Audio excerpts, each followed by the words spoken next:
All right, welcome to the Under Center podcast presented by St. Xavier University. On today's show, we're going to continue to focus in on Russell Wilson, and to help us, we'll have Joe Fann, Seahawks insider for NBC Sports Northwest, to come on and let us know if we're going to get Russ or if we're not going to get Russ. Errands can take us off track, so hit the brakes and let Amazon do the work. Stocking up on car care without stepping out? Now that's a big win. Shop now on Amazon. Spend less, smile more.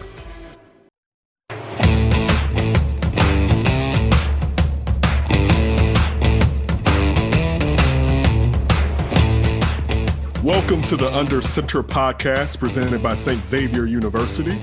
I got Alex Shapiro with me. We're going to talk to Joe Fann. Follow him at Joe_Fann. He's the Seahawks insider for NBC Sports Chicago. We got Tony Gill running the pod. Of course, we got Brad Fossler on the ones and twos. Adam and Eric aren't with us today. We look forward to having them down the road. How you doing, Joe? I know it's hard with J-Lo and A-Rod breaking up, but how you doing, man? I didn't know that. That's breaking news to me. Really? I've been watching good. the March Madness selection show. I had no idea about A-Rod and J-Lo. That's devastating, but maybe that means I still have a chance. I don't know. But no, it's good. I appreciate y'all having me. It's a pleasure. So listen, I guess I want to kick off with what happened to let Russ cook, right? At the beginning of the season, that was the slogan. I know it's trademarked. And then it seemed like everything fell down, and I guess it's the league catching up to the Seahawks. But since we thirst for Russell Wilson here in Chicago, is that to our detriment? Because of course, if he comes here, he would want to cook. And I guess Pete Carroll has deemed that letting Russ cook isn't the way to necessarily produce winning football. Yeah, so much of the issue here is just a difference in philosophy. And you look at what happened from the first half of the second half of the season. I think they're still trying to figure out what the heck happened because they were putting up numbers at a historic rate. Russell Wilson was the unquestioned MVP at the midway point of the season. And he didn't even make it the Pro Bowl. I mean, he fell off tremendously. The Seahawks offense, everything was laborious. The explosives were gone. Russell Wilson's turnovers skyrocketed.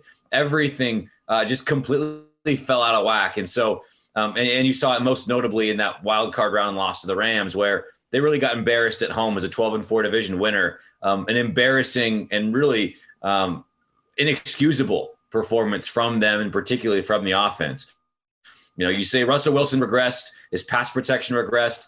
He probably doesn't have enough weapons in the passing game. Greg Olsen wasn't what they expected him to be. Will Dissly doesn't seem like he's all the way back from the Achilles tear. So it's been, Tyler Lockett, DK Metcalf, and then not a whole lot else. And so there are a number of issues that you can point to. And I think the biggest issue with Russell Wilson and Pete Carroll is Russell Wilson wanted to shoot his way out of it, right? If Steph Curry misses 20 straight threes, he says, I'm going to make the 21st three. And we all know at this point, Steph Curry is going to make that 21st three. In this situation, I know it's kind of a cross sport comparison and parallel, but Pete Carroll said, okay, we're going to rein you back a bit and try to find more balance in the running game to where it's not all on your shoulders. And Russ said, he's got ultimate confidence in himself and says, no, I can do this. I want this. This is a slump, but I'm capable of getting out of it. Let me shoot that 21st three, so to speak. So they are on different sides of one, I think, what the issues were at its core, and then two, what the solutions needed to be, not just last year, but moving forward as well. Great. Now, Joe, our listeners are most interested in Russell Wilson coming to the Chicago Bears, right? I mean, if you go on Twitter, we're waiting like any minute now. These fans think any minute now that trade's going through. But I know you said, I read one of your stories saying you think 85% chance that Russ actually stays in Seattle. And it does seem like very likely that Russ does stay in Seattle. They patch things up. Now, do you think we'll have more clarity in either direction as free agency starts? We know he's sick of getting hit. The offensive line has been a problem. Can Seattle send a message by picking up one of these offensive linemen that have been cut? There's big name guys out there. Do you think, as free agency starts, we'll have a better idea either way? I can tell you Russell Wilson's going to be watching very closely to see what they do.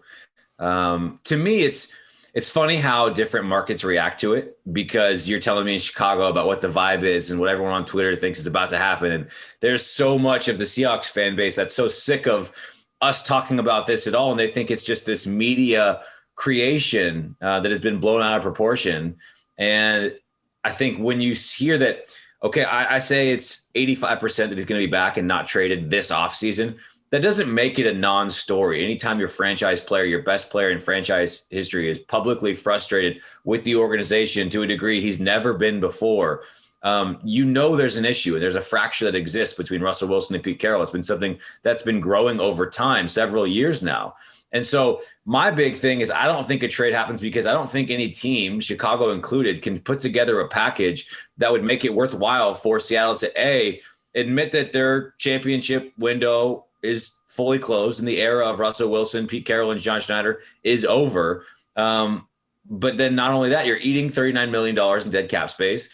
And I don't think Chicago gets you anywhere near what your next quarterback is. And so whatever trade goes down, you need obviously a handful of first round picks, but at least a couple of them or a player, whoever it may be, has to be a path or a clear way to where you can say, this is how the Seahawks are going to get their next quarterback. They could have a stopgap guy, fine. Whether it's Nick Foles, whoever else, doesn't really matter. But I just don't see the picks that Chicago can offer being valuable enough to make it worthwhile to trade, the best player in franchise history, and as well as, take on the dead cap. And that's Seahawks Insider for NBC Sports Northwest. My bad. My apologies. Listen, you just poo-pooed on our whole entire show right there, Joe. I know. All right, click it off. Let's go. Listen, because it's funny when you say that the fan base is basically like, because I want to ask you about them. Why is the media making this up? So does the fan base think there's any traction to this whatsoever? And you just listed, for instance, like the cap hit, the dead money cap hit, which will be crazy. But is a fan base? I know this is going to sound ridiculous. Is there a chance the fan base is split? And I'll give you a reason why. Now, when Seattle first won its Super Bowl, he was on his rookie contract. Now, is there a chance, all right, and again, this is pie in the sky, that Joe Schneider and Pete Carroll perhaps would love to have a guy on a rookie deal again, and they could spend all their money on other places? And again, this is just for me being thirsty and wanting Russ or somebody. It doesn't even have to be Russ, Joe. It could just be somebody that's decent to come to this team. But yeah, is there any traction with the fan base whatsoever? Or is everybody shut the talk up and just let Russ? Russ is going to stay. He's going to be here for the future moving forward. It's very split. Yeah, there's a large group of fans who say, I would say there's three big talking points among Seahawks fans. And I guess you could be in multiple of the three, depending on who you are and what you believe of the situation. There's, why are we talking about this? This is a non-story. We're sick of this. It's just media clickbaiting in a slow time of the season. This is legit. And if Russ does stay, then this is probably his last season. And I'm kind of in that camp. I just think there's too many barriers to a trade happening this offseason. But should they regress again in 2021 and not make it back to the NFC Championship game or Super Bowl in 2021, I think at that point, Russ would go with the nuclear option of saying, it's time for this to be over and I would like to move on. And then there's a third segment that has vilified Russell Wilson in this and saying, you make $35 million. Look at Tom Brady taking all these pay cuts. All that money that you make could be spent on offensive linemen.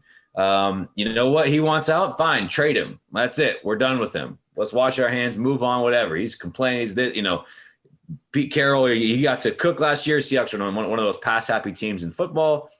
Even though, Pete Carroll pulled the reins back, they were still a pass first team. How about you raise your hand, say you didn't do a good enough job? And Russ has said that as kind of a footnote or a part or another layer of his overall assessment of the team. But he wasn't good at the end of last season. He was pretty bad, in fact, which is super out of character. We've never seen an extended run like that from Russ. So that's kind of, I know it's a ramble, but that's where kind of my Twitter mentions are. Those three kind of talking points is where most Seahawks fans fall into one or two of those categories. Real quick, what's his relationship with the team? I saw Michael Robinson reporting on the NFL Network talking about just how some people, there's friction. The Legion of Boom cast, and of course him being a fullback, some guys didn't like his relationship with ownership. We got the McCaskies here. There's the backside if he likes to kiss that we wouldn't mind. We don't even like people kissing the McCaskey's backside, but we would love for Russell Wilson to come here to do it.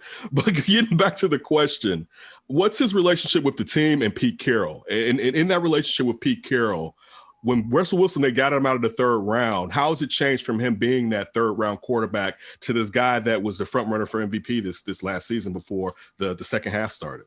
Yeah, the word I would use is fractured. I think there's a serious disconnect over, how the Seahawks got here. And there's, again, a number of layers to it that make it so complicated because it's not just getting hit so many times. And that was the big thing he pointed to. And there is definitely truth to that. The Seahawks offensive line has been an annual underwhelming group, and they've missed on free agent signings. They've missed on draft picks. They've chosen not to get top shelf players, which is what's going to be really fascinating about this upcoming week of whether they go for a Corey Linsley or others that would be of, the big money offensive linemen, especially at center and left guard where their biggest needs are.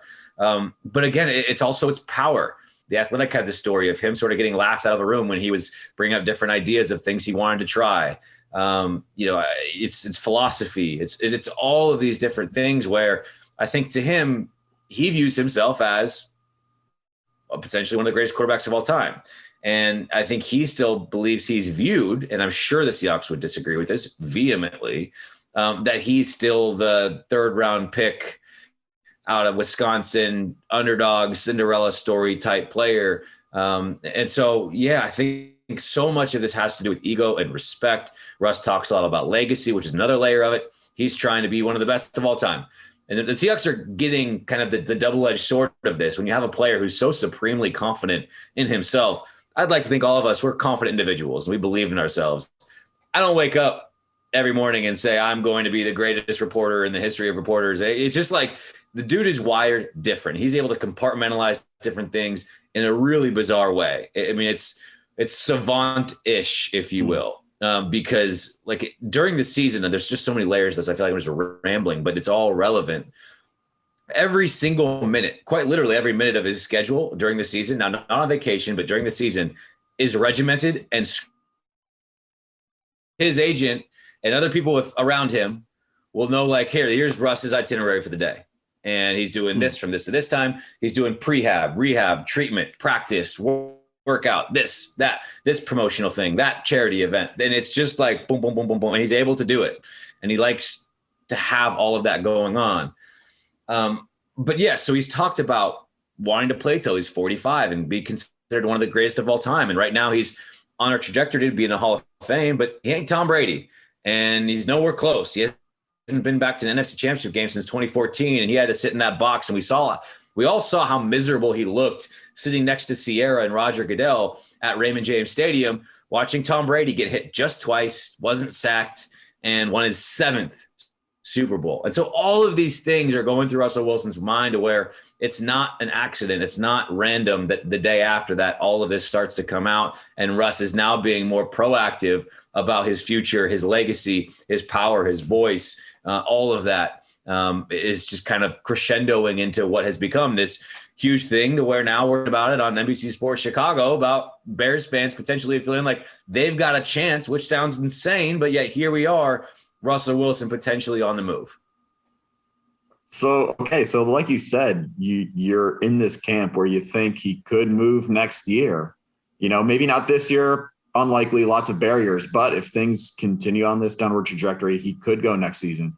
What do you think it would take to pry him away from Seattle? Obviously it's going to take a bunch of draft picks, but is there some sort of foundational player, or is there a position of need that, Pete Carroll will look at on the Bears and say, oh yeah, that's a guy I got to have in a deal coming back? Yeah, I think it's a starter of 3 first-round picks. Excuse me. I think a young player at least. But again, so much of it is there a path to your next quarterback? Are you getting in the top 10 of the draft? Are you getting a player who was, to me, like, for example, Miami would make a ton of sense if John Schneider loved Tua. Like if he just loved Tua. And Russ said, I'm willing to go play for Brian Flores, because then the Dolphins are offering, 3 picks, Tua. You get that rookie on a rookie, or you get that young quarterback on a rookie contract. You get the draft picks that you don't have right now. That's the big issue is, they only have 4 picks in 2021 and limited cap space. And so they're in a tough spot in terms of trying to make Russ happy at this point. But I think those to me are the boxes that need to be checked. Probably a young player or two, but if you have the pathway to your next quarterback, that to me supersedes any of it. Look, let me piggyback on Alex's question. Who do you think he'll end up with if he does leave next year? And then after that, since we're just all out here playing fantasy football, what's your take on our social media running with Russ Talks? I'm sure you must get a laugh out of that. I like it. I mean, why not? I think there's a part of it where 'tis the season for stuff like this. It is slow. And so there is a nature of this being a prominent story. And yes, it will explode, but it's not exploding by accident.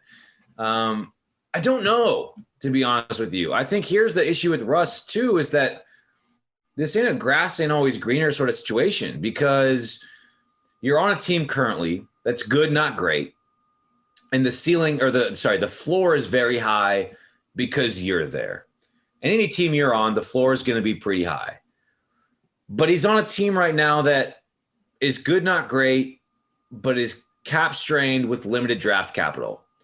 And logic tells me whoever's trading for him means they will now be a cap strained team with limited draft capital, which then, okay, if they're making that deal, there's all of a sudden all of this pressure on Russell Wilson to win a Super Bowl in year 1 or year 2, because you kick the can down the road like that. And the Seahawks have done that lately because they haven't drafted well enough. And so they have no draft picks because they had to get Jamal Adams because they didn't have enough blue chip talent. And they pushed it all in and said, hey, we're going to make a run. And I agreed with the move, but you only make that move because you haven't drafted anybody worth a damn to help get you back to where you want to go in the playoffs. So those are desperate moves. And at some point you have to pay the price for it. The Seahawks are now at that point where 4 picks in 2021, not great when you have a number of roster holes to fill.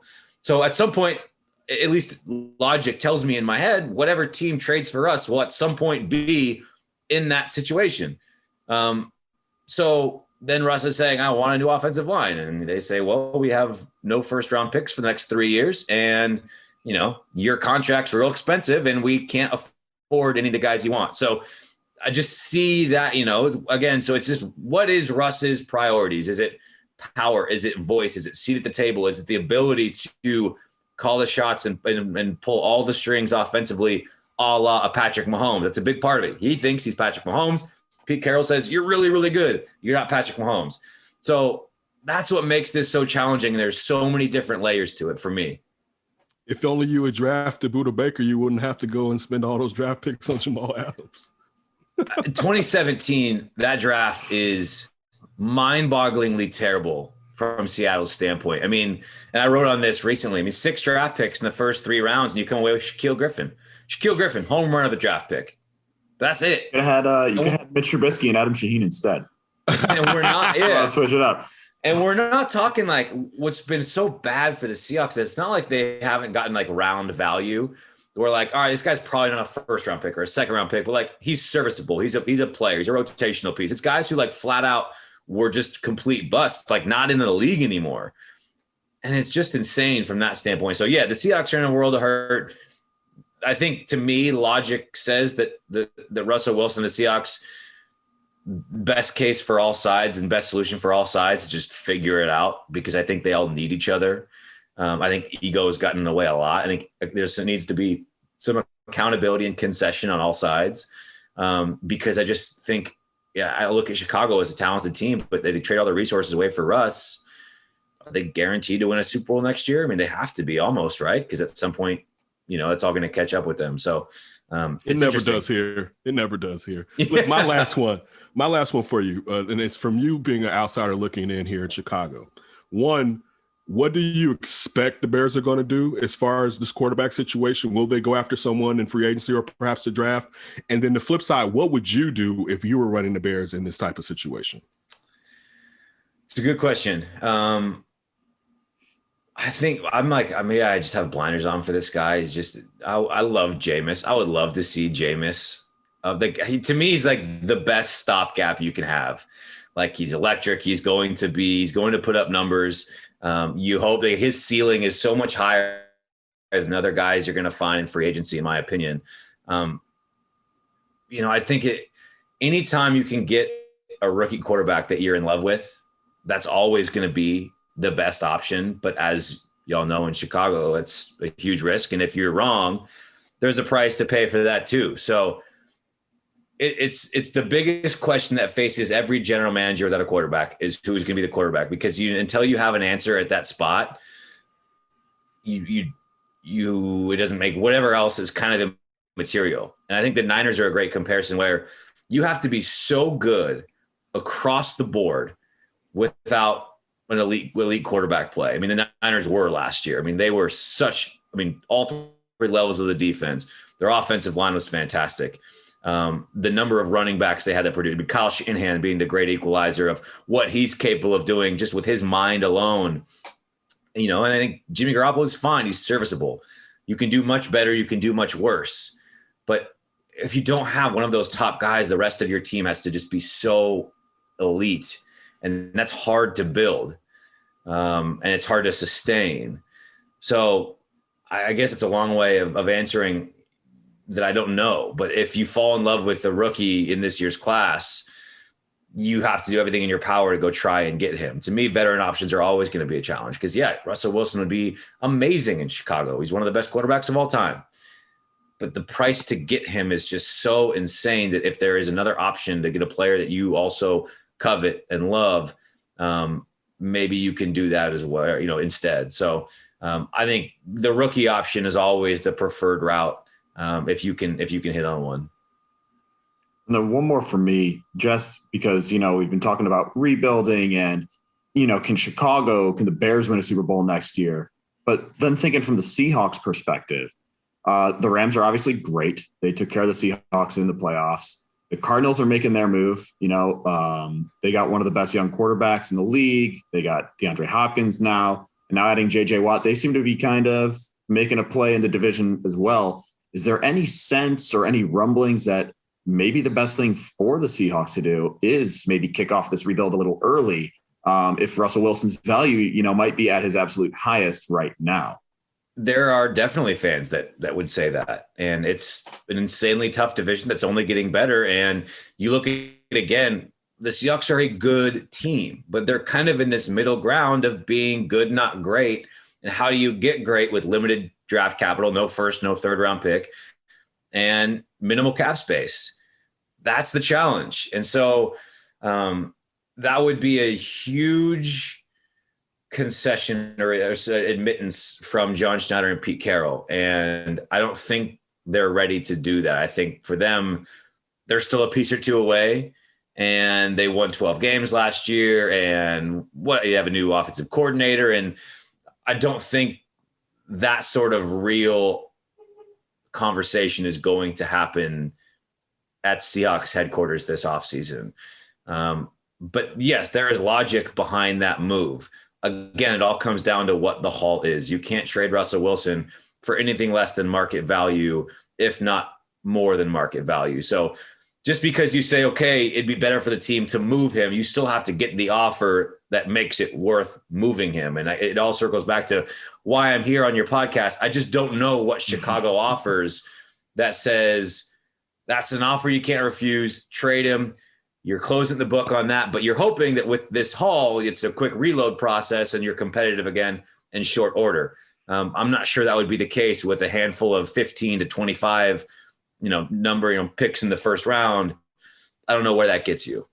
Look, I know what you want, and I got it right here. I know you already had him. We'll send you Jermaine Ifedi back. Yes. Alex Seahawks fans would be thrilled. I'll throw in an Eddie Jackson and all right, to help that defense even more, I will give you a Danny Trevathan. And now we're all ready to go. That's it. Done. Deal. Signed, sealed, delivered. That's it. Oh my God, if only it was that easy. It really. Listen, if Snyder and Pete Carroll should be fired if they sniff that deal at any type of bit. But Joe, we definitely appreciate it. You have a terrific week. Everybody, make sure you follow Joe at Joe_fan, NBC Northwest insider for the Seattle Seahawks. Joe, have a good one, man. Hey guys, thanks so much for having me. It was a pleasure, and we'll talk to you soon. Sports fans, are you ready? Download the PointsBet app now and use code NBCPOD100 to get 2 risk-free bets up to $2,000. When you bet with PointsBet, the official sports betting partner of NBC Sports, you get faster bets, faster withdrawals, and faster rewards at your fingertips. Download the PointsBet app now to experience this premium sports book for yourself. So, are you ready? TNCs apply. Void where prohibited. Must be 21 plus. Gambling problem? Call 1-800-GAMBLER for crisis counseling and referral services.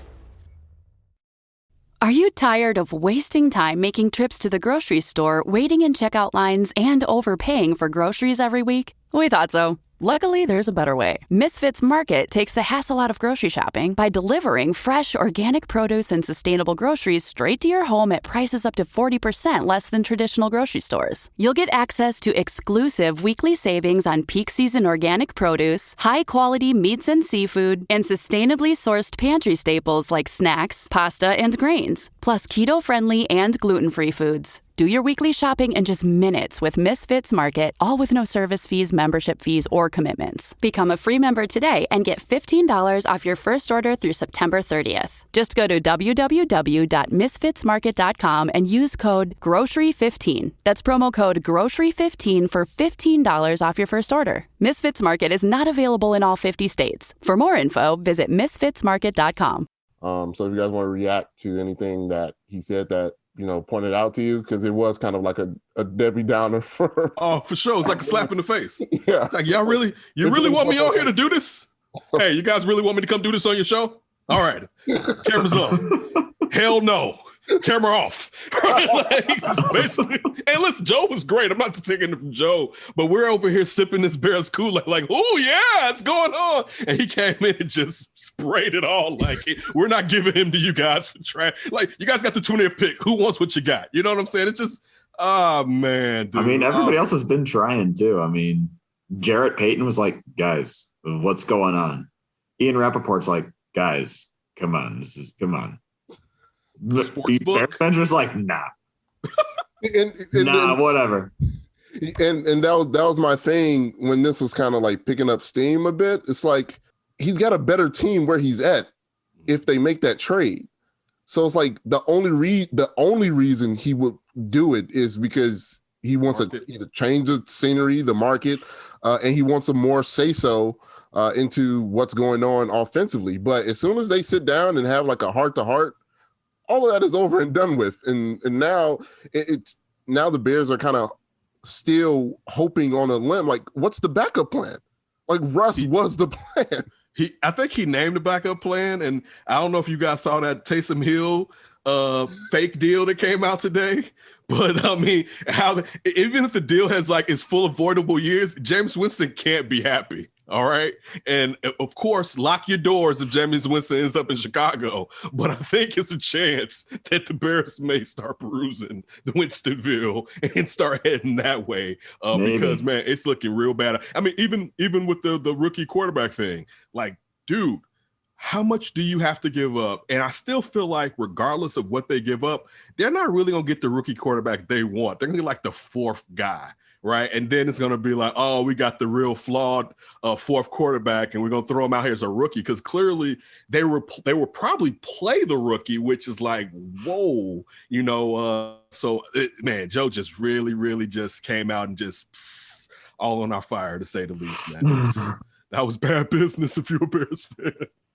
Jameis Winston is intriguing. I'd never really thought of it because I just think everybody assumes the Saints are going to lock him up. I still assume the Saints are going to lock him up and make him their next starter, right? I mean, Ian Rappaport, moments after Drew Brees retires today's Sunday when we're recording this, Ian Rappaport almost immediately is like, yeah, they've been talking with Jameis Winston. He's in their plans for a long time. And I don't think any Taysom Hill deal nullifies that. I think they could both coexist, but that was a very interesting scenario. If, Pace swoops in there and says, hey, yeah, we'll give you a little extra or more, or who knows how that clearly works. The starter. We're not going to do this yanking in and out, because you made up a good point when you said that they would do the same that they've been doing as far as using Taysom as a gadget. But we saw last year that he wasn't just a gadget. Now, the first couple games, it was like, yeah, this guy's a trick gadget guy. then it starts to get a little bit better. And it showed the fondness that Sean Payton has for Taysom Hill. So I would think that Taysom would get more reps than he would with a healthy Drew Brees with Jameis out there. So I wonder if that would be something perhaps that Jameis will be like, I don't know. But I'm with you. To me, Jameis should at least try to do it in New Orleans. I mean, I don't know if he should go 2 years in an option so he could get out of there, but he should try to let Sean Payton, one of the greatest play callers ever, call plays for him. You know, like that to me would make sense. And I mean, man, it's just bad if we got to settle for Jameis Winston after all of this, man. It's just. I wouldn't sleep on them trading up, on Ryan Pace trading up to get the quarterback that he likes. You know, we know that they were at Trey Lance's pro day, although who knows if that's smoke or if that's real. But, I mean, he's moved up to get Trubisky. He moved up to get Leonard Floyd.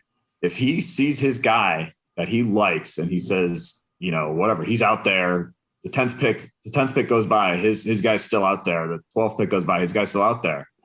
I would not be shocked if Ryan Pace makes some sort of deal to go get a rookie QB. And then all of a sudden, now we're talking about, you know, I don't know who's going to drop. I don't know who their guy is. But, you know, if Justin Fields is the starting quarterback week 1, or if it is Trey Lance, the starting quarterback week 1, crazier things have definitely happened on draft day with the Chicago Bears. Try explaining that after he does it to, like, in his post draft press conference, like, guys, I know I did this before, but I'm telling you, this time, like, it's got to be so trust me. Like, trust me. Like, all the media in the Zoom, like, we're back here again, huh? Look, like, I don't know if you guys go ahead, Tony. I'm sorry. He has to hit on, like, his whole career, basically, and he's young in his executive career, but it feels like his whole career is dependent on this offseason. Because, again, and this may be just a Chicago thing, like, you know, we've discussed about, you know, maybe the national view of Ryan Pace and Matt Nagy is completely different than how Chicago people view it. I don't know, but I think you're right, Tony. The people outside know what's going on this. But I mean, it certainly feels like this is the off season for his career as an executive of an NFL franchise. And if he misses, if he botches, if the Bears go into this season with Nick Foles and then said 5th quarterback in the draft, like, do you fire him on the spot? Like, do you fire him now or later? No, I wouldn't. Listen, honestly, I'll say this. If you get out of this by drafting one of these young quarterbacks and you give up slightly less than you have to for Russell Wilson, and you have this kid on a rookie contract and he's good, I'm with that more than going to get Russell Wilson, to be honest with you, because one thing that Joe was saying, and we kind of don't talk about this, contractually, we're going to be up the creek. You know what I'm saying? Like, just like that's going to be the next excuse. Well, you know, we can't do anything. All the money's gone. And I was watching, it's funny on my show, me and my EP Ryan, we've lusted for Trey Lance for a more than a season. All right. A season and a half, basically. Right. And I watched his pro day the other day, and some of the stuff you hear, like, he's not accurate. You know, and I'm not saying it can't be worked out a little bit with the footwork, but thrusting him in with, 17 games, if that, 15 games, thrusting him into the starting lineup for a kid that played, and I know Carson Wentz went to that school in North Dakota, that's asking a lot. But still, if that's your guy and you think that's the guy and you can get away with, let's say, giving up 2 1s, which you probably have to give up more than that because you're giving up a 20 and next year's 1, I wouldn't be upset to have that player and Nick Foles in the fold if that player comes out to be good, Tony. I wouldn't say that Ryan Pace has to get fired on the spot for that one, for me.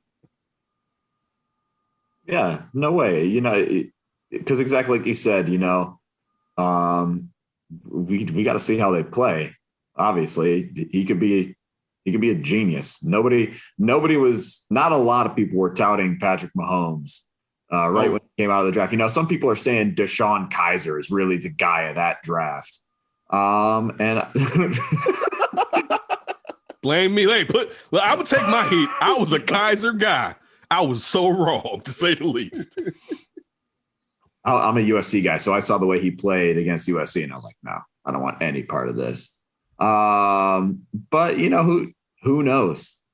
Who knows how these rookies play? And you might be able to trade up if it's not that much for a one and maybe not another one. I don't know. I don't think that's a fireable offense at all whatsoever. If you go in with a rookie and Nick Foles, it's especially if the other free agents you're looking at are, let's say Jameis goes to the Saints, the other free agents you're looking at now are Andy Dalton, Ryan Fitzpatrick. None of those are that much more exciting than a rookie. So if you don't land Russ and you don't land Deshaun Watson, now your options they're getting a little bit more limited. So I think you got to give Ryan Pace a break if they do go the rookie route, considering Cam Newton's off the table. And who knows, as Joe said, he's got an 85% chance that he stays in Seattle, that Russell Wilson stays in Seattle. And we just have no clue what's going to go on with this Deshaun Watson trade. Deshaun Watson might say, I'm not coming to Chicago. He's got the no trade clause. We don't know what his short list is.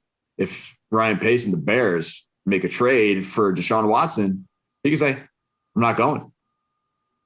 They got to do work to convince Deshaun Watson that Chicago is the place to come, because Deshaun Watson was incredible in Houston. I mean, put up some MVP caliber numbers. They're still a terrible team.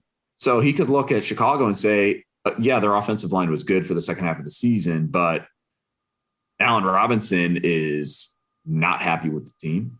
What if Allen Robinson doesn't sign his franchise tag? He might not be there. It could be him, Darnell Mooney, David Montgomery, and a shoddy offensive line. He could say, I'm not coming to Chicago. So then again, you go back to, you got to look at the rookie. You got to look at the now more limited free agent list. But I get but this isn't like a typical kind of situation. I'm going kind of based on what the McCaskies and the people in charge said in their last press conference. The last time we heard from them was they're looking for like a significant boost, in wins and competitiveness. And to have all of that ride on not even the best quarterback in the draft, like, I just don't see it.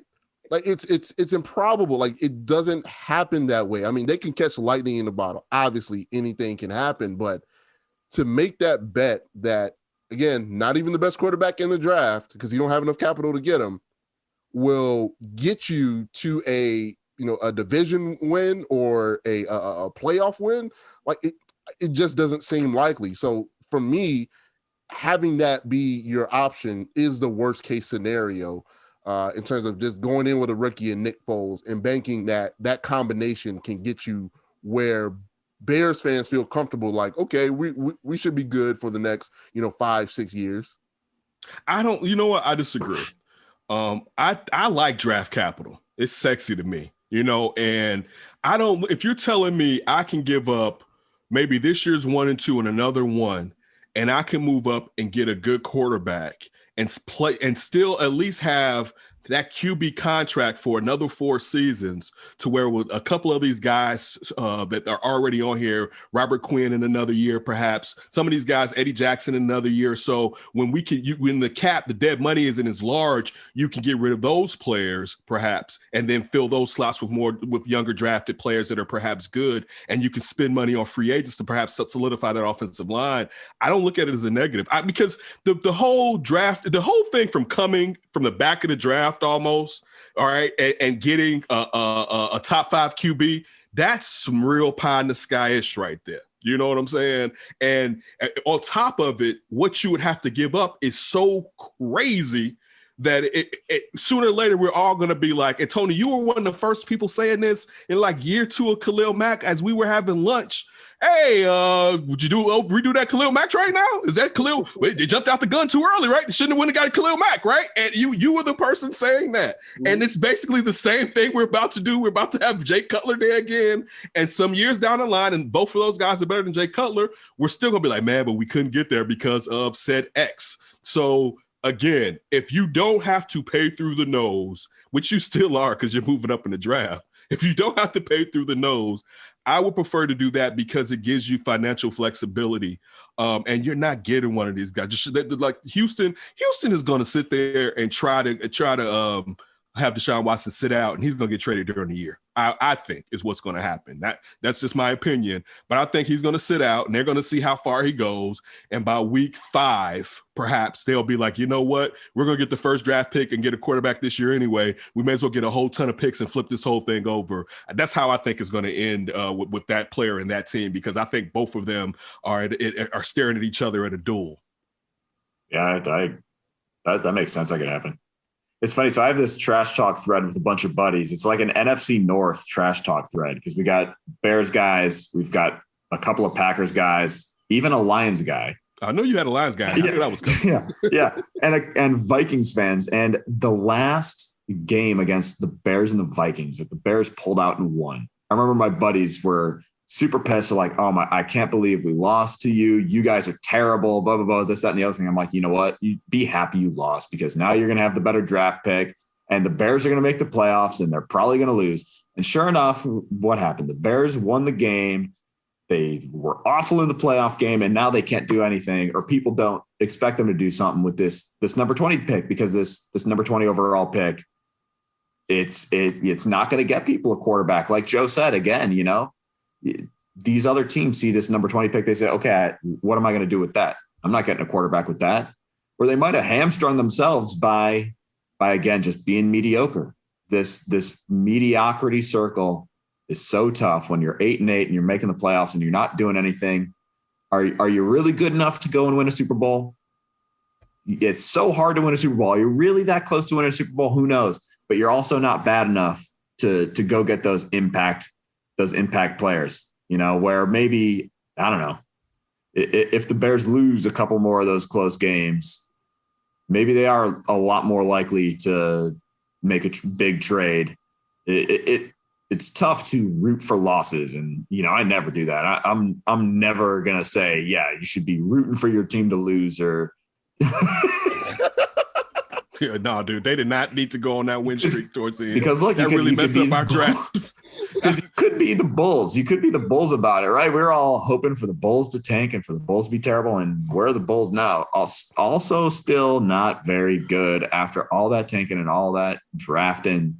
What do they got to show for it? Alex, they weren't bad enough. All right, the Bulls. How much worse That's could the they problem. be? No, you got to get in the top. You have to get in the top 3.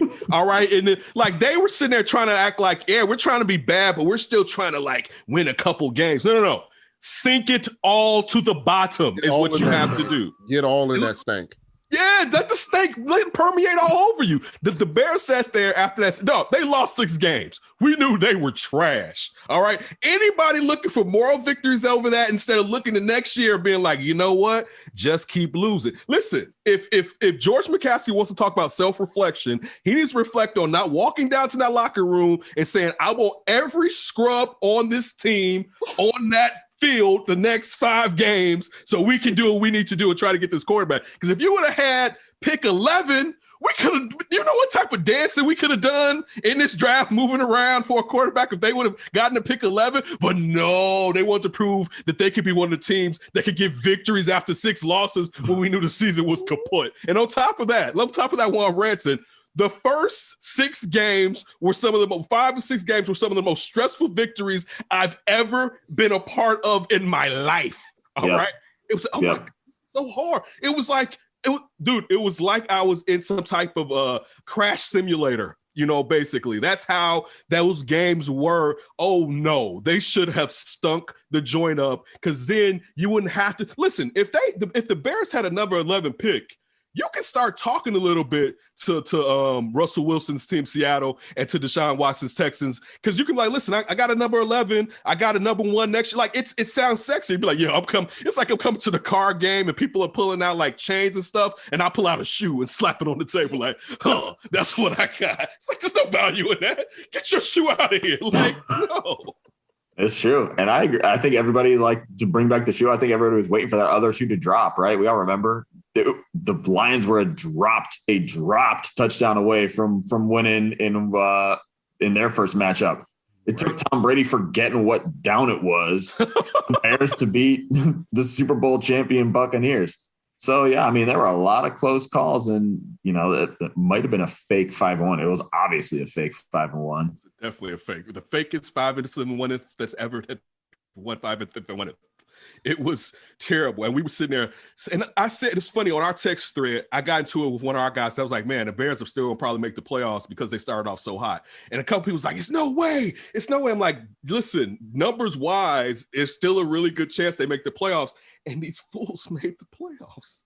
All we needed. Like, I mean, again, when the Bears were playing in the playoffs, I was rooting for them. It was funny because I was like, yes, come on. Like, I was all in. I get that point of you saying I don't root against my team.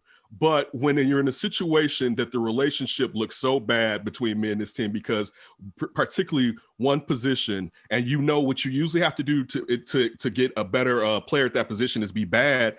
I wanted my team to be bad because I finally want to have a quarterback. Again, our parents haven't had a good quarterback in their lives. Like, that's how crazy it is. And for some of us, that's our grandparents have never had a consistently great quarterback behind center, under center, I should say, for the Bears. Yeah. Tony, I want to kick it back to you because you said you are not about the rookie QB life in Chicago. So if they don't get Russ, they don't get Deshaun Watson, who's that guy? Are you excited about Andy Dalton? You rather have Andy Dalton? Well, I mean, if they can't get Russ or Deshaun or Jameis or, a serviceable quarterback, they got to do what they got to do, but it's a failure. You failed. Shout out to JJ Stankovic, who congrats is working for the Colts and writing for them. He mentioned something last season that I don't think people thought about, that I think we should always bring about when discussing Ryan Pace. Every first round pick, he paid for it, literally. Tried to replace him. Kevin White had to replace it with Allen Robinson. Leonard Floyd had to replace with, Khalil Mack. Robert Quinn, right. He's constantly having to literally pay through the nose to fix his drafting mistakes. And this is the ultimate, right? The quarterback one. Like, he was going to have to eventually fix it, and now he's trying to fix it on the fly by, again, giving away more assets to fix his problems. And to me, like, I don't understand how he's still here. One, that's the first one. But he is here. And Have you seen his haircut? That'll keep you around a little bit, man. That coif right there, that'll keep you here for a few more years. Got to give him a little credit. I mean, he's made some good moves, too. I mean, you could argue that the quarterback thing is a fireable offense. Mm-hmm. If you make that argument, I could see that. I can understand that. Trubisky was a huge mistake. But you got to give him credit for, signing Akeem Hicks, for drafting, right? We're going to rag on him for all his first-round draft picks. Leonard Floyd is a great draft pick. And he's had some other finds. He did bring in Allen Robinson, right? Okay, so he and Allen Robinson are having a little disagreement right now or whatever. Things aren't simpatico there. But he brought in Allen Robinson, and he found Eddie Jackson. He found David Montgomery. These guys were really good players. And he has also done a good job, for the most part, of extending these players. Cody Whitehair, he's rewarded. Bobby Massey, he rewarded after he played well for the first couple of years. Charles Leno, I know that wasn't his draft book, but he extended Charles Leno and started every game at left tackle. So it's not all been bad for Ryan Pace. He has had one really, really big mistake in Mitchell Trubisky. But otherwise, I mean, you got to remember the Bears were so bad when he took that team over. That defense was gross. I mean, it was a disgusting defense, and he built them back up into not only a relevant good defense, but an elite defense. And that was through some pretty shrewd, free agent signings and from some really good. Danny Trevathan. Yeah, Danny Trevathan, another great free agent signing. And again, that's a guy who he rewarded with an extension. So he deserves some credit. I understand the argument that the quarterback enough credit to stick around. I don't know. I'm just saying, got to give the guy a little break because the team was really, really bad when he took it over. I think he's done a better job at his job than Matt Nagy has, but he's had a lot more time to mess up. He's had wins where, for as far as what Matt Nagy is supposed to be, a quarterback guru and an offensive wonderkin, we haven't seen that. But as you hit, Ryan Pace, even though Leonard Floyd is not great, all right, he did have a nice little year because Aaron Donald was plowing through the middle, but Leonard Floyd is not great. But still, when you look at it, as you were saying, defensively, look at that defensive line, you know what I'm saying? Bilal Nichols, Roy Robinson Harris, you know what I'm saying? Like, look at those type of guys. Look at the linebacker depth from last year, you know what I'm saying? With Nick Kwiatkowski and a few of those other guys that ended up leaving in free agency. Defensively, look at Jalen Johnson. He's kind of good defensively. It's that offensive side of the ball where, again, Darnell Mooney, he finally hit on a receiver because now you look at Calvin Ridley, you look at Wims, we haven't got anything really out of both of them. And then you look at Miller Miller. Riley Ridley. Thank you, Riley Ridley. I'm Yeah, sorry. I was thinking don't about the great Calvin. I apologize. I only think Alabama in my head, so it was just it was roll tide. So it just popped out. I apologize. But yeah, when you look at that, defensively, he's made some good deals, and he's definitely found some guys. And pro personnel wise, the thing about him is he's not bad pro personnel wise. You know, like, and I know that's what his job was in New Orleans. He's not bad pro personnel wise, but some of those offensive hits though have just been like, whoa, especially early in the draft. And then they should have held on. This is hindsight being 2020. They should have held on to Leonard Floyd, but they were tired of waiting for him to pop. You know what I'm saying? It just kind of, and it was like, what if we actually got? It doesn't have to be equal production to Khalil Mack on the opposite side, but what if we got like 70%? It would just help get the turnovers going, help the offense, help the team. Ladies and gentlemen, Robert Quinn. Robert, yeah, and that now you're stuck. You're stuck. Yikes. Real quick, one thing you brought him up, Tony. I had a chance to say this. As soon as it was announced that I was lucky enough to become a part of this show, one of the people that after it was the first show was posted to hit me was JJ. He DM'd me and he gave me some real positive comments, and I'll leave it just between us. He told me he had something coming down the line. So one, I want to congratulate him just on here for getting his Colts gig, but also for always being 100 and being such a great guy with me. I always want to take a chance to tell him thank you because it was always appreciated. It's always appreciated. Absolutely. JJ, he's the man. One unbelievable colleague, coworker, and also a great friend. You know, just always a smiling face. Great guy. He's going to go crush it in Indy. Right. I'm excited. He finally gets to cover a team that has a quarterback, so he doesn't have to write about the quarterback anymore because they got their guy. They got Carson Wentz, so he gets to cover a really good team. So I'm happy for JJ. Obviously, wish he was still on the team, but yeah, he's gonna do great things out in Indianapolis. Unless Carson Wentz goes a full Carson on him. And it's like, oh, snap, we messed up. He is broken. Yeah. Doug Peterson really knew what he was talking about. They got that good offensive line. They got the really good offensive line. They got a really good run game. I'm with you. Listen, if I had to choose between that team and the Bears, I would have a blue horseshoe on the side of my helmet right now. It's not even a question. It's not even a question. And the GM, I wanted him to get the job that Ryan Pace got since he had been in the Hallis Hall before. So yeah, I'm totally with you. Yeah. So congrats, JJ. Hashtag congrats, JJ. Hashtag congrats, JJ. Let's run with that. All right, that's it for the Under Center podcast. Check us out every Monday. Rate, subscribe, review, and give us those 5 stars. And please.